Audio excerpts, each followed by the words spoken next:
네, 지난 시간에는 캔들 매매에서 다루는 파동의 기초적인 내용에 대해서 알아봤고요. 이번 시간에는 표준형부터 응용형 5까지 파동의 좀 더 세부적인 내용에 대해서 알아보겠습니다. 먼저 학습 범위고요. 수평적 파동 구간의 유형을 구분한다. 그리고 모호한 파동 유형을 어떻게 대해야 되는지 파악을 해본다. 또 액면 분할, 액면 병합, 권리락, 배당락 구간을 어떻게 해석하는지에 대해서 살펴보겠습니다. 수평적 파동 구간의 유형에 대해서는 전 시간에도 좀 설명을 했었고요. 또 간단하게 일단 직관적으로 설명을 드리자면 표준형과 응용형 1, 2, 3 같은 경우는 파동 패턴보다는 개념에 가깝다고 했잖아요.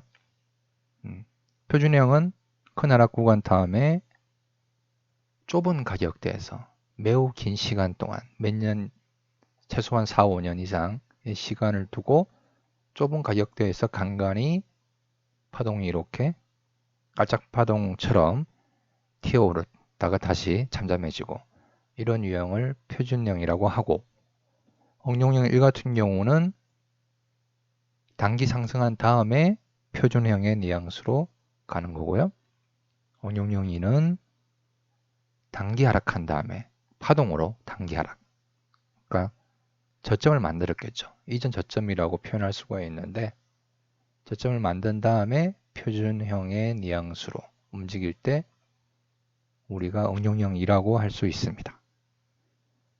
응용형 3 같은 경우는 큰 하락 구간 다음에 좀 급하게 상승을 해요. 그래서 파동이 매우 큰 파동이 만들어지죠. 근데 시간이 갈수록 이 파동들의 크기가 줄어들면서 어느 순간 수평 행보 캔들군으로 대변되는 그런 잠잠한 옆으로 행보하는 구간이 형성이 되면 우리가 응용형 3으로 완성이 되었다, 이렇게 이야기를 하죠. 이때 위치는 이전 저점의 부근이 표준적이고요. 좀 살짝 돌파한 위치도 용인할 수가 있습니다. 너무 깊이 돌파하면 얘는, 조금이라도 깊이 돌파하면 얘는 응용형 3으로 해석하지 않습니다.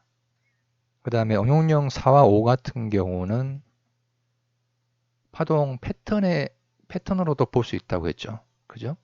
가장 특징은 4나 5나 가장 대표적인 특징은 저항 가격대를 형성하는 거죠. 최소한 2개 또는 표준적으로는 한 3-4군데 이상 이렇게 비슷한 가격대에서 반드시 밖에서 말하는 저항선처럼 반드시 꼭 맞출 필요는 없어요. 대략적으로 비슷하다면 저항 가격대라고 표현을 할 수가 있습니다. 그리고 응용형사의 특징은 저점 형성을 하죠. 저점을 형성을 해서 살짝 돌파해요. 살짝 돌파하거나 살짝 조금 너무 깊이 돌파하면 이따가 또 설명을 하겠지만 해석하지 않는 그런 경우가 발생을 합니다. 응용형 5도 살짝 깊이 돌파할 수도 있고, 아니면 4와 달리 좀 더 깊이, 비교적 깊이 돌파해도 여전히 응용형 5로 해석할 수가 있습니다. 그리고 돌파한 다음에는 표준형의 뉘앙스로 가는 하단부라는 게 또 응용형 4와 또 차이점이 있죠. 그래서 각 파동 유형별로 좀 세부적으로 살펴보자면, 응용형 1은 좀 전에 설명했죠. 그죠? 표준형의 뉘앙스로 가는 게 가장 표준적이다, 전형적이다라는 말로 표현할 수도 있고요. 그런데 표준형은 좀 전에 설명했다시피 이런 식으로, 그죠? 파동이 간간히 깔짝 파동이든 아니면 깔짝 파동이 아니더라도 간간히 텀을 주고 튀어오르는 이런 게 표준적인데, 그리고 좁은 가격대. 근데 얘처럼 텀이 없어요. 그냥 파동이 그냥 이렇게 솟아올라고 빼죽빼죽만 나와요. 이런 유형이 아니고, 그죠? 그래서 깔짝 파동이 있다 하더라도 이런 경우는 전형적인 경우에 비해서 좀 신뢰성이 떨어진다. 그리고 또 이전 고점과 이전 저점의 중간점에 또 위치하고 있으면 이것도 신뢰성이 떨어진다고 이야기를 합니다. 그러니까 세모라고 표현을 했는데요. 표시를 했는데 유효하긴 합니다. 응용형 1로 해석할 수는 있는데 신뢰성이 떨어진다. 다른 말로 하면 확률, 성공할 확률이 좀 낮아진다. 이런 이야기죠. 또 아니면 수평적 이렇게 텀도 없는 상태에서 깔짝 파동조차도 없어요. 이런 경우는 당연히 아예 응용형 1로 해석하지 않습니다. 전체적으로 봤을 때 수평적이라 하더라도 텀도 없고 깔짝 파동도 없다. 수평적인 어떤 그런 파동이 아니고 그냥 빼족빼족 그냥 솟아난 파동이다. 전 시간에도 예제 차트로 설명했던 것 같은데요. 그죠? 이런 경우는 해석하지 않습니다. 자, 응용형 2는 마찬가지 저점을 파동으로 저점을 형성한 다음에 표준형의 뉘앙스로 가는 게 전형적인 거고요. 이때 폭이 넓은 응용형 2의 초반부는 응용형 5의 초반부와 같다. 이게 무슨 말이냐 하면 응용형 5는 전형적인 거는 이렇게 수평적인 복합 파동으로 저점을 형성하고 그죠? 이렇게 그 다음에 표준형의 뉘앙스로 가는 거잖아요. 근데 이렇게 단일 파동 위주로 폭이 넓은 경우에도 여전히 응용형 5로 취급을 할 수가 있습니다. 근데 또 이런 거는 안 돼요. 이렇게 밑변은 폭이 넓지만 위에는 그냥 이렇게 되어 있는 경우는 응용형 5의 초반부로 표현하지 않습니다. 응용형 2는 가능하죠. 응용형 4의 초반부로도 가능하고 참고하시고요. 헷갈리면 이건 중요한 부분이 아니니까 헷갈려도 뭐 괜찮습니다. 지금은 그 다음에 여기서부터 봤을 때는 이전에 큰 하락 구간으로 보고 여기서부터 봤을 때는 응용형 2이긴 해요. 근데 이전에 계속 이런 식으로 내려오던 구간이 있다. 이런 상황에서도 좀 확률이 저하된다. 세모꼴로 볼 수가 있다는 거죠. 그리고 이전에 단일 파동으로 저점을 형성하고 매우 깊이 돌파했다. 네, 응용형 이 같은 경우는 응용형 5하고 똑같지만 저점을 살짝 깊이 돌파해도 괜찮아요. 근데 너무 깊이 돌파했을 때에는 응용형 2로 해석하는 게 아니고 여기를 수평 판단 시작점으로 보고 새로운 유형 만약에 좀 상승해서 표준형의 뉘앙스로 간다. 그러면 응용형 1로 해석하는 거죠. 이렇게 다른 유형으로 해석을 한다는 이야기죠. 자, 응용형 3의 전형적인 유형은 여러 번 설명을 했고요. 그런데 저점을 여기 같은 경우는 전형적인 경우는 저점을 돌파하지 않거나 수평행복 캔들문이 살짝 돌파하는 수준이 가장 전형적인데 저점을 돌파했는데 또 뭐 여기서 또 추가적으로 또 뭐 한두 차례 두세 차례 돌파한다거나 아니면 응용형 1의 경우와 마찬가지로 이전 저점과 고점의 중간 지대에서 수평행복 캔들문이 확인된다. 이런 경우는 유효하긴 한데 신뢰성이 떨어집니다. 지금 이 유형은 응용형 3과 1의 혼합으로도 볼 수 있겠죠. 그러니까 파동 유형을 제가 6개로 나눠 놨잖아요. 근데 사실은 우리가 한 가지 목표를 위해서 6가지로 나눈 거예요. 그 목표는 후행하는 캔들군, 캔들 신호의 신뢰성을 판단하기 위해서 그런 거거든요. 6개의 파동 유형을 명확하게 구분하기 위해서 그런 게 아닙니다. 혼합되고 하는 것들이 되게 많아요. 정확하게 구분이 안 된다. 객관적이지 않다라고 해서 뭐 문제가 생긴다거나 아니면 그거에 대해서 집착하고 모르겠다 이런 식으로 앞서가서는 곤란하다는 거죠. 자, 그리고 응용형 2의 경우처럼 막 여러 번 이렇게 돌파해서 파동이 뭉쳐 있긴 한데 뭉쳐 있어서 뭐 파동이 작아지면서 이 부분에서 응용형 3의 모양을 띄긴 하더라도 이 전체를 응용형 3호로 해석하는 것은 좀 곤란하다. 물론 그 다음 시간에도 설명할 수는 있겠지만 이런 상황에서도 텀이 생겨서 전형적인 형태의 뭐 캔들군 플러스 캔들 신호 또는 캔들 신호가 형성이 된다면 매수도 가능할 때도 있어요. 좀 응용을 하지만 기본적으로 이런 유형은 응용형 3으로 해석해서는 곤란하다는 거죠. 자, 응용형 4는 설명했죠, 그죠? 저항 가격대 형성하는, 가급적이면 최소한 세너 번 이상, 그런데 2번 정도만 이렇게 형성을 하더라. 그런 경우는 좀 신뢰성이 떨어진다는 거죠. 또 한 가지 더 본 설명을 드리자면 단일 파동 위주의 응용형 4의 초반부는 응용형 2의 초반부와 같다. 그죠? 응용형 2는 이거잖아요. 그죠? 응용형 4는 이렇게 될 수도 있잖아요. 그죠? 올라와서 저항가격대 형성하는. 그러니까 이 초반부를 이야기하는 거죠. 이 파동의 구성. 똑같다는 거죠. 그리고 응용형 2에서 파동의 넓이가 넓다면, 그러니까 이렇게 넓다면, 그리고 표준형의 뉘앙스로 간다면 얘는 응용형 2일 수도 있지만 응용형 5로도 해석할 수 있다. 5에도 가깝다. 그러니까 응용형 2와 4, 5의 초반부는 약간 공유가 될 때가 있죠. 그죠? 중요하지는 않아요. 뭐 구분 못한다고 해서 뭐 크게 문제가 생기지는 않습니다. 자, 그리고 깊이 돌파했을 때는 얘는 아무리 저항 가격대에서 이렇게 여러 번 그 가격이 형성된다 하더라도 해석하지 않습니다. 자, 응용형 5는 수평적인, 그죠? 복합 파동.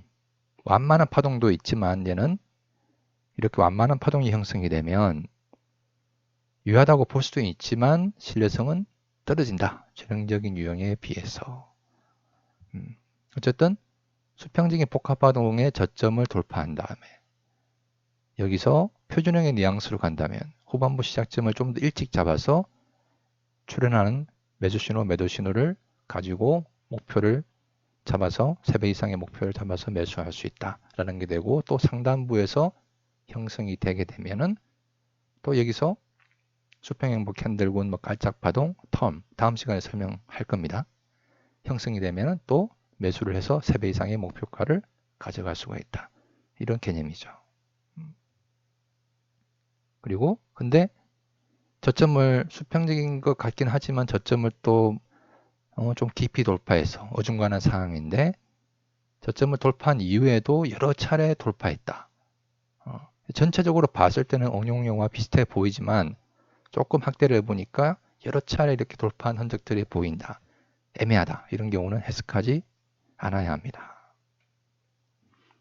그래서 수평적 파동 구간의 유형이 비전형적이거나 모호하다면 일단 우리가 어떤 관점을 가져가야 되냐면 해석은 할 수 있어요. 하지만 신뢰성이 떨어집니다. 여기서 말하는 신뢰성은 후행하는 캔들군, 캔들 신호의 신뢰성을 말하는 거고요. 신뢰성이 떨어지니까 성공 확률이 낮아지겠죠. 곧 손절매의 가능성이 좀 높아진다. 그죠? 이렇게 볼 수 있죠. 또 한편으로는 상승하긴 하더라도 3배, 우리가 기본적으로 표준 대응할 때는 3배 상승을 목표로 하는데 3배까지 상승할 확률이 떨어진다. 이렇게도 표현할 수가 있겠죠. 그래서 신뢰성이 떨어지면 그럼 어떻게 해야 됩니까? 대응하면 안 됩니까? 그게 아니고 단기 하락 조정을 한 다음에, 그래서 우리가 약보정이나 과다한 보정 이런 이야기가 나오는 거고요. 또는 손절매 당할 수도 있다. 손절매 확률이 좀 높다. 전형적인 케이스에 비해서는. 이렇게 미리 인지하고 대응하면 괜찮아요. 쿨하게. 그리고 10초 안에 딱 들어오지 않는 유형은 버려야 합니다. 저 같은 경우는 한 1, 2초 정도면 파동 유형을 다 파악해요. 1초도 안 걸릴 수도 있을 것 같아요. 근데 제가 만약에 1, 2초 만에 파악이 안 되는데 파동 유형이 하나 있어. 이게 뭐 응용형 산지 온지 뭐 헷갈려. 뚫어지게 본다고 보일까요? 그렇지 않아요. 오히려 뚫어지게 보다가 엉뚱한 캔들군, 캔들 신호를 해석을 해서 대응하다가 손절매 확률이 높아지게 되죠. 그래서 여러분들도 넉넉 잡았어. 10초 안에 파동 유형이 해석이 되지 않으면 뭐 문제가 있을 거 아니에요. 그죠? 수준이 안 되거나 아니면 그 자체 파동 유형 자체가 아예 해석해서는 안 되는 유형의 가능성이 클 거 아니에요. 그래서 버리는 게 낫다. 이런 이야기죠. 그리고 수평적 파동 구간보다는 깔짝 파동, 수평 행복 캔들군 텀이 더 중요합니다. 다음 시간에 설명하겠지만 그리고 더 중요한 건 그 다음 시간에도 설명할 거예요. 후행하는 캔들군, 캔들 신호가 더 중요합니다. 얘네들이 없으면 수평적 파동 구간 유형이 아무리 지능적이고 깔짝 파동이 아무리 예쁘고 수평 행복 캔들군이 예쁘고 텀이 뭐 있고 이런 것들은 다 무용지물이라는 이야기가 되죠. 그래서 수평적 파동 구간의 유형이 비전형적이다. 근데 캔들군 캔들 신호가 또 전형적이다. 그러면 서로 이 세 가지 모듈을 합쳐가지고 응용을 하거나 보정을 한다라는 게 기본 관점이에요. 응용과 보정에 대해서는 책에 설명이 되어 있고요. 다음 시간에 또 추가적으로 설명할 기회가 있을지는 모르겠습니다. 그래서 확률적으로 세 가지 모듈을 조합해서 확률적으로 해석하는 게 정답이다. 어느 한쪽이 미흡해도 다른 한쪽이 이를 상쇄하는 경우가 많기 때문에. 그래서 수평적 파동 구간의 유형에 목매달면 안 된다는 이야기죠. 그리고 수정 주가 미사용에 대한 주의점을 살펴보겠습니다. 캔들 매매에서는 기본적으로 수정 주가를 사용을 해요. 그 이유가 액면 분할 때문이에요. 액면 분할을 왜 중요하게 생각합니까? 설명하기는 어렵습니다. 어쨌든 액면 분할을 짧게 설명하기는 어렵다는 이야기죠. 액면 분할 때문에 수정 주가를 사용하는데 문제는 액면 분할을 걸러내려고 하다가 이 액면 병합 권리락 배당락에 해당되는 경우가 간혹 있어요. 대부분은 한 80%는 영향을 미치지 못하는데 한 1, 20% 정도는 영향을 미치는 것 같아요. 그래서 그 책에 부록에 145개의 관심 종목이 있는데 제가 액면 병합 권리락 배당락까지 일일이 체크하지는 않았거든요. 무시하고 했어요. 왜냐하면 책에도 일일이 병합 권리락 배당락까지 설명을 하게 되면 내용도 많아지고 복잡해지고 공부하는 입장에서도 어려우니까 일부러 뺐는데 지금 동영상으로 설명하다 보니까 좀 심화 과정으로서 이렇게 설명하게 되는 거고요. 그에 따라서 좀 관심 종목 중에서 어떤 것들은 빠져야 되는 부분이 소수의 종목들이 있어요. 그래서 이런 종목들은 카페에 계속 한두 달에 한 번씩 업데이트 해 나갈 계획을 가지고 있습니다. 참고하시고요. 자, 어쨌든 액면 분할. 액면 분할은 큰 하락 구간의 한 요소잖아요. 그죠? 급락, 장기 하락, 그리고 액면 분할. 근데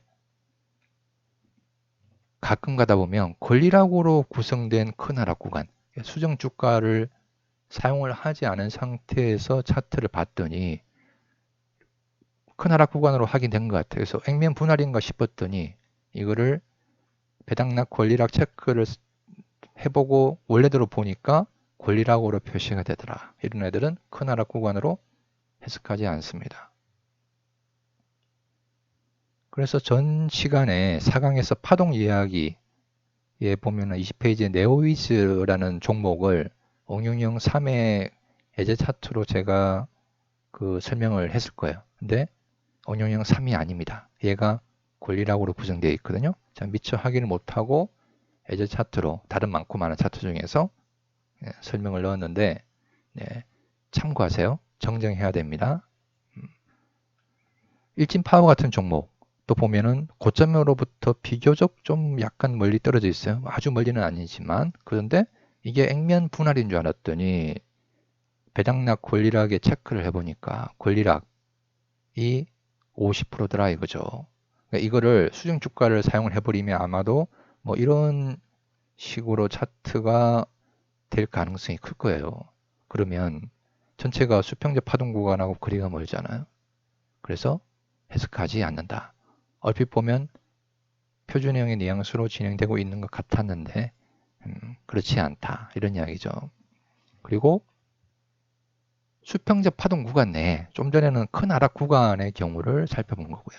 수평적 파동 구간 내 액면 분할, 액면 병합이 있더라. 그래서 이 액면 분할, 액면 병합에 의해서 파동의 유형이 보니까 500 2나 뭐 4나 5인 줄 알았는데 이게 액면 분할 병합 때문에 그렇더라. 그러면 해석하지 않는다는 거거든요. 예를 들어서 저점에서 수평적인 복합 파동이 있었는데 저점을 돌파했는데 돌파한 게 뭐 큰 음봉이나 이런 건 줄 알았더니 보니까 액면 분할이더라. 작은 그 배율에. 그럴 때는 응용형 2나 5가 5로 해석하지 않는다는 이야기죠. 아니면은 저점을 돌파했다가 다시 상승해서 저항 가격대를 형성하는 움직임이 보이는데 그냥 장대 양봉으로 뭐 상한가로 상승한 줄 알았더니 보니까 액면 병합이더라. 그래서 이런 경우도 뭐 응용형 4, 5에 해당될 수가 있겠죠. 이런 경우도 해석하지 않는다는 이야기고 응용형 3도 상승 구간에서 보니까 그냥 장대 양봉인 줄 알았더니 액면 병합이더라. 이런 경우도 응용형 3으로 해석하지 않습니다. 얘는 뭐 표준형이든 뭐 전체 응용형 1이든 2든 뭐 5든 관계없이 다 적용할 수 있는 게 되고요. 그래서 세정텔레콤이라는 종목 주간 차트를 살펴보면 얼핏 보면 큰 하락 구간 다음에 여기에 보니까 수평 행보 캔들군이 보이고 이 전체를 보니까 응용형 3 파동이 좀 크긴 하지만 줄어들면서 응용형 3으로 완성이 된 줄 알았더니 이거를 배당락 권리락에 체크를 해보니까 이 부분이 장대 양봉으로 올라간 부분이 액면 병합이더라 이거죠. 그러면 수중 주가를 사용을 해버리면 이게 차트가 이렇게 되겠죠. 그죠? 이렇게 될 가능성이 이렇게 되겠죠. 그러면 뭐 이 부분부터 다시 뭐 응용형 1이나 뭐 표준형을 대입할 수 있을지언정 이 전체를 응용형 3으로 볼 수 없게 된다. 이 액면 병합 구간 때문에 이런 이야기거든요. 그리고 또 액면 병합, 액면 분할뿐만 아니고 수평적 파동 구간 내의 권리락, 배당락까지도 문제가 생길 소지가 있습니다. 근데 얘네들은 30% 이상일 때만 대체적으로 보면 한 뭐 10% 20%대 같은 경우는 큰 영향을 미치지 못해요. 움직임에 약간 모양이 달라질 수는 있는데 파동 유형을 정하는데 크게 영향을 미치지 못해요. 근데 30% 이상이면 조금 왜곡이 심해져서 전체적인 파동 유형을 판단하는데도 영향을 미치는 경우가 왕왕 있더라. 이런 이야기죠. 30% 이상이면 이 도식으로 봤을 때는 이게 응용형 3의 유형인 줄 알았더니 이렇게 이게 30%가 권리락이나 배당락으로 구성되어 있어서 수정 주가를 사용을 해봤더니 이렇게 되더라. 그러면 이 유형은 응용형 1도 아니고 아무것도 아니라는 이야기죠. 그죠? KH 바텍이라는 종목을 예를 들어 보겠습니다. 이건 지금 잘못됐네요. 액면 분할 병합이 아니고 권리락. 네, 권리락에 대한 설명이죠. 참고하세요. 큰 하락 구간 다음에 얼핏 보니까 응용형 4인 줄 알았어요. 약간 못 미치긴 하지만 이런 것도 응용형 4의 범주에 들어갈 수가 있습니다. 물론 세목골이죠. 전형적인 거리가 있죠. 저점을 아직 돌파하지 않았고 그래서 응용형 4인 줄 알았더니 이게 이 부분이 권리락이 50%라고 하죠. 50%로 구성이 되어 있어요. 이 부분에는 20%니까 얘는 무시해도 괜찮아요. 크게 영향을 미치지 않으니까. 근데 이게 권리락과 수용 효과를 빼버리면 또 뭐 이런 유형이 되겠죠. 그죠? 그러면 얘는 전체적으로 큰 하락 구간도 아니고 수평적 얘는 큰 하락 구간이라 볼 수는 있지만 그 이외의 흐름이 수평적 파동 구간하고는 거리가 멀게 된다는 이야기죠. 그죠? 그래서 조금 헷갈릴 수는 있겠지만 뭐 쉬워요. 수평적 파동 구간의 세부적인 확인 절차를 보면 일단은 수정 주가를 우리는 사용하지 않습니다. 그죠? 액면 분할 때문에 사용하지 않는데 그 상태에서 큰 하락 구간과 수평적 파동 구간으로 해석을 뭔가 보이는 게 있어서 그걸 해석을 했더니 자세히 살펴보니까 자세히까지는 아니고 대충 쓱 보니까 그 안에 부자연스러운 큰 장대 양봉이나 음봉이 존재하더라. 그래서 이게 뭐지? 하고 설정으로 들어가서 수정 주가를 원래대로 사용을 해요. 그리고 배당락 권리락도 체크를 해요. 그랬더니 M명 병합, M명 분할 아니면 권리락 배당락 30% 넣는 그런 거더라.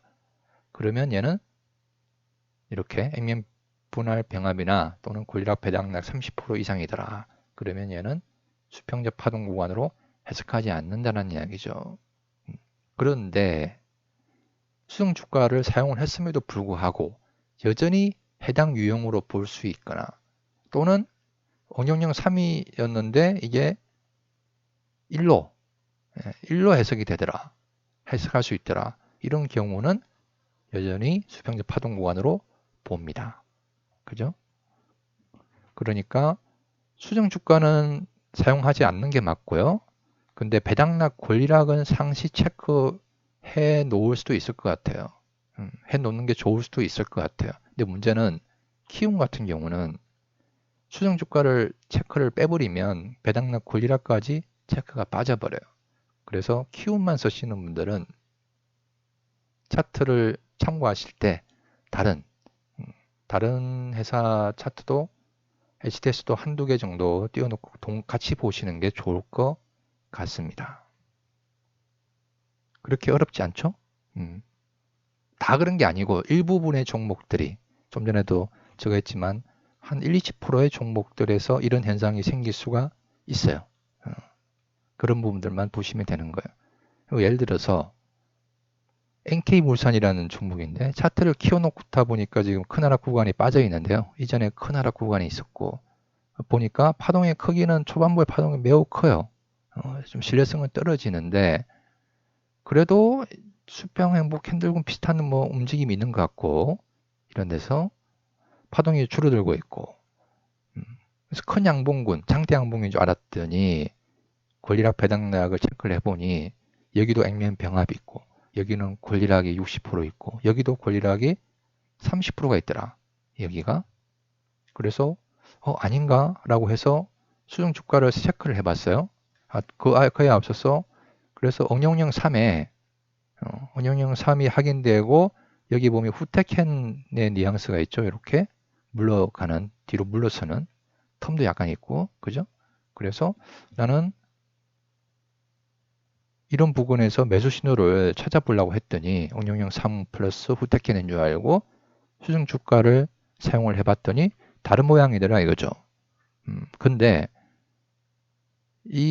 여기서 장대 양봉은 아마 거래 정지됐다가 다시 개시되면서 이렇게 된 것 같은데요. 어쨌든 응용형 1로 볼 수 있는 유형이더라 이거죠. 물론 이 부분에서 뭐 가짜 파동은 확인되지 않았지만 후반부로 볼 만한 상황에서 후테켄이라는 캔들군이 확인되고 텀이 있고 한다면 여전히 응용형 1 플러스 3 대신에 1 플러스 후테켄으로 볼 수 있는 상황이 된다. 그래서 이 부분에서 매수 신호를 찾아서 매수가 가능하다. 다만 보정을 해야 되겠죠. 과도한 보정까지는 아니더라도 약 보정에서 과도한 보정 사이에 어떤 특정 지점을 찾아서 보정을 통해서 진입하는 게 맞을 겁니다. 왜? 까짝 파동이 아직 확인되지 않았기 때문에. 이런 식으로 좀 응용해서 해석하는 게 좀 필요하고요. 자, 그래서 정리를 하자면 큰 하락 구간은 액면 분할만 인정합니다. 권리락으로 된 큰 하락 구간은 인정하지 않습니다. 그리고 수평적 파동 구간 내에 액면 병합 빠졌는데 액면 분할, 권리락 배당락을 점검을 한 다음에 그게 수평적 파동 구간의 유형에 영향을 미친다. 그러면 수정 주가 사용을 해서 그게 영향을 많이 미쳐서 어그러졌다. 그러면 그걸 수평적 파동 구간에서 제외하는 그런 과정이 필요하고요. 그 과정에서 권리락 배당락에는 상시 체크를 해두는 것도 하나의 방법이다. 근데 사실 뭐 큰 영향은 없어요. 왜 제가 책에서 또 이런 것들을 설명 안 했냐 하면 수평적 파동 구간 자체가 중요한 게 아니에요. 책에도 보면은 큰 하락 구간은 없어도 되는 경우도 있고 심지어 초반부여도 되는 상황이 있고, 그죠? 그 이유가 뭘까요?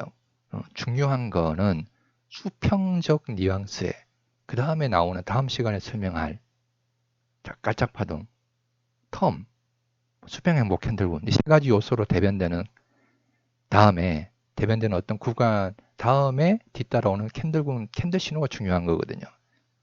그래서 이런 뭐 권리락 배당나 인민병합까지 다 설명을 해버리면 너무 복잡해지니까 공부하는 입장에서 일부러 뺀 건데 좀 더 우리가 디테일하게 대응을 해석하고 대응하기 위해서는 이렇게 제가 설명을 드린 건데 너무 헷갈려 하실 필요는 없어요. 그래서 표준형과 언용형 1부터 5까지 쭉 한번 살펴봤지만 간단하게나마 예쁜 유형보다 실제 차트에는 안 예쁜 유형이 훨씬 많습니다.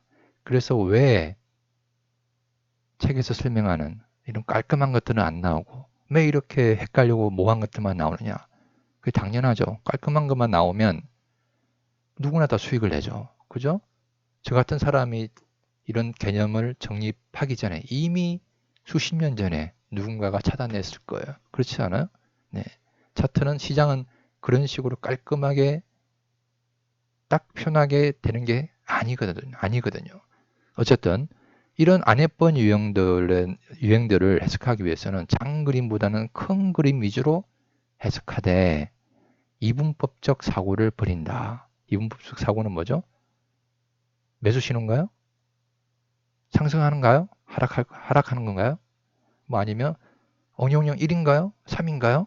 뭐 이런 식으로 따지듯이 스스로 자꾸 뭔가 정확함을 요구하는 이런 게 이분법적 사고죠. 흑백 논리. 네. 근데 이런 이분법적 사고를 확률적 사고로 이게 뭐 흑백이 아니고 뭐 흑백이나 그레이가 있을 수도 있고 뭐 파란색 약간 엷은 파란색이 있을 수도 있고 뭐 노란색이 있을 수도 있고 뭐 이런 식으로 뭐 그런가 보다 확률적으로 확률이 좀 높네. 전형적이니까 확률이 뭐 한 8, 90%였는데 비전형적이니까 얘는 뭐 6, 70% 정도밖에 안 될 수도 있겠네. 그러니까 자금 관리가 필요한 거고 손절매가 필요한 거고 분산 투자가 필요한 거라는 이야기죠. 이런 식으로 확률적 사고로 전환을 해야만 유연한 해석과 대응이 된다는 이야기입니다. 다음 시간에는 깔짝파동 그리고 수평 행복 캔들군 텀에 대해서 알아볼 겁니다. 이런 것들을 통해서 수평적 파동 구간은 또 어떻게 완성이 되는지 자세히 알아보도록 할게요.